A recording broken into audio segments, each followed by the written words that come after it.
এলটানের class শেষ করে corridor দিয়ে হাঁটার সময় এইজার বুকটা এখনও ঢিপঢিপ করছে। পরবর্তী ক্লাস শুরু হতে আরও ৩০ মিনিট বাকি। এইজা চোরের মতো এদিক ওদিক তাকিয়ে কোনো মতে নিজেকে লুকিয়ে ক্যান্টিনের এক কোণায় গিয়ে বসল। এলটানের সেই তীক্ষ্ণ দৃষ্টি আর রহস্যময় হাসি যেন এইজার চোখের সামনে ভাসছে। লোকটা সারাটা ক্লাস যেভাবে তাকে পর্যবেক্ষণ করছিল তাতে এইজার মনে হচ্ছিল সে কোনো ক্লাস নিতে আসা শিক্ষক নয়, বরং একজন দক্ষ শিকারী যে তার শিকারকে জালে বন্দি করার অপেক্ষায় আছে। এইজা কফির কাপে চুমুক দিতেই তার মাথায় দুশ্চিন্তার পাহাড় জমল। সে বুঝে উঠতে পারছে না সামনের দিনগুলোতে এলটানকে কিভাবে এড়িয়ে চলবে। সামনে তো ক্লিনিক্যাল প্র্যাকটিক্যাল শুরু হবে, তখন তো একদম সামনাসামনি কাজ করতে হবে। ভাবতে ভাবতেই কফিতে চুমুক দিতে যায় এইজা, ঠিক তখনই কারো আকস্মিক কথায় তার বিষম লেগে কাশি উঠে গেল। এলটান স্যারের সাথে কি তোমার কোনো সম্পর্ক আছে? কাশতে কাশতে লাল হয়ে যাওয়া মুখে পিছন ফিরে তাকালো এইজা, দেখল তার ক্লাসেরই এক মেয়ে তাকে পানি এগিয়ে দিচ্ছে। আরে আরে, রিল্যাক্স, ঠিক আছো এখন? এইজা কোনো মতে মাথা নেড়ে সায় জানাল। মেয়েটি এবার এইজার পাশে এসে বেশ জাঁকিয়ে বসল। হাই, আমি রিয়া, তোমার ক্লাসেরই। অনেক দিন ধরেই ভাবছিলাম তোমার সাথে কথা বলবো, কিন্তু সাহস করে হয়ে ওঠেনি। রিয়ার বন্ধুত্বপূর্ণ কথায় এইজা একটা মলিন হাসি দিল। রিয়া এবার বেশ উৎসুক হয়ে পুনরায় বলল, কিছু মনে করো না এইজা, কিন্তু আমি খেয়াল করেছি এলটান স্যার ক্লাসে শুধু তোমার দিকেই আর চোখে তাকাচ্ছিলেন। তাছাড়া উনি কোনো মেয়ের সাথে অপ্রয়োজনীয় কথা বলেন না, কিন্তু তোমার সাথে কেন যেন বেশি কথা বলছেন মনে হল। এইজার এবার আত্মা শুকিয়ে যাওয়ার অবস্থা। সে আমতা আমতা করে বলল, না মানে, উনি কি সবার সাথেই এমন রুড ব্যবহার করেন নাকি? রিয়া এবার বেশ উত্তেজিত হয়ে এলটানের গুণগান শুরু করল। আরে না, উনি আমাদের আইডাল, দেশের তরুণতম বিখ্যাত ডাক্তার।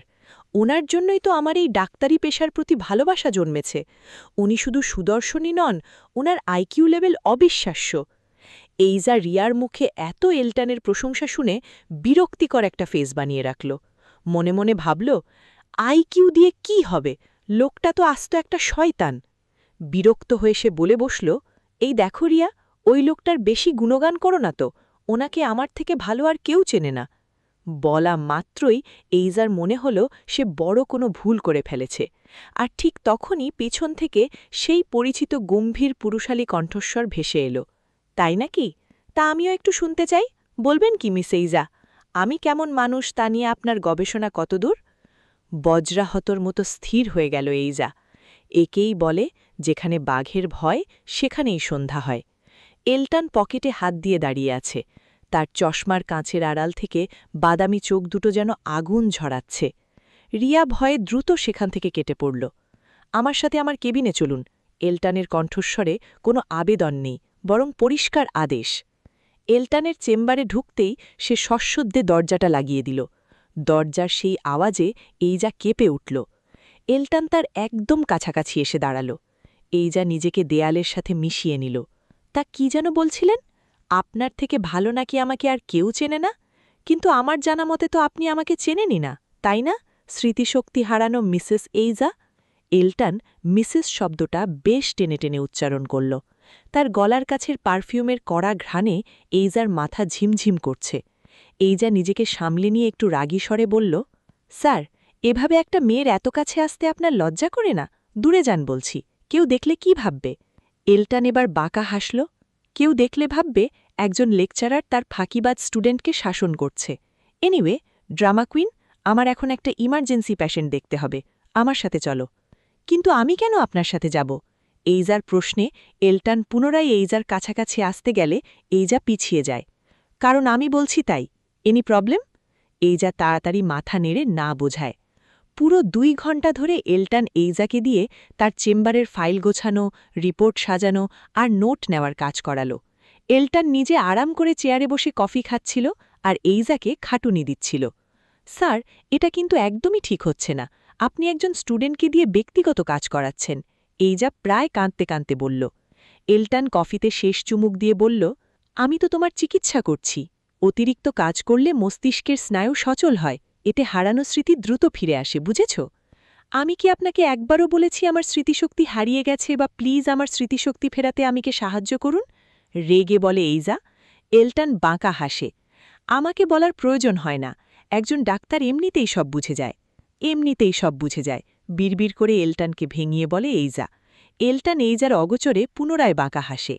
যত যাই করুন না কেন, এই এইজার স্মৃতিশক্তি ফিরছে না। মনে মনে কথাটা বলে পুনরায় কাজে মন দেয়। ওহ আল্লা গো, আমার কোমর গেল গো, ওই শয়তানকে যদি আমি উচিত শিক্ষা না দিয়েছি।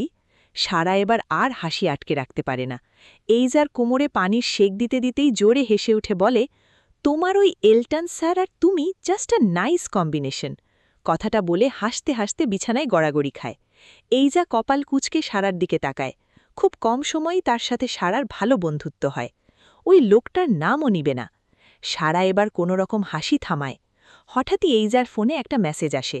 অপরিচিত নাম্বার থেকে মেসেজ এসেছে দেখে এইজা কপাল কুঁচকে তা ওপেন করে।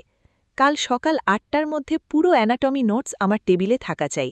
যদি না আসে তাহলে পুরো হসপিটালের ফ্লোর কাল আপনার হাতে পরিষ্কার করাবো। ইতি, তোমার প্রিয় লেকচারার। এইজা এবার চিৎকার দিয়ে বসা থেকে উঠে দাঁড়ায়। এই লোকটা দেখছি হাত ধুয়ে আমার পিছনে লেগেছে। আমিও সেটাই ভাবছিলাম। আচ্ছা, তোমরা কি পূর্ব পরিচিত?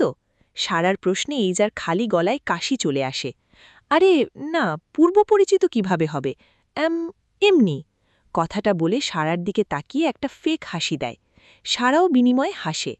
এলটান এহসান, আমারও দিন আসবে, মনে মনে বলে এইজা। পরদিন সকালে দ্রুতগতিতে মেডিকেলের করিডোর দিয়ে দৌড়াচ্ছিল এইজা। এলটানের ক্লাসের আর মাত্র ২ মিনিট বাকি। দৌড়াতে গিয়ে কার সাথে যেন ঠাস করে ধাক্কা খেল। হাতের সব ফাইল মেঝেতে ছড়িয়ে পড়ল। সরি, আমি আসলে খেয়াল করিনি। এইজা দ্রুত ফাইলগুলো তুলতে নিচু হল। যার সাথে ধাক্কা লেগেছিল সেই ছেলেটিও নিচু হয়ে ফাইল তুলে দিতে লাগল। হঠাৎ ছেলেটি অবাক হয়ে থেমে গিয়ে বলল, আরে হ্যাঁ, তুমি তো। আল্লাহ, অবশেষে! তোমাকেই তো ২ দিন আগে দেখলাম। ইউ হ্যাভ নো আইডিয়া কত খুঁজেছি তোমায় আমি।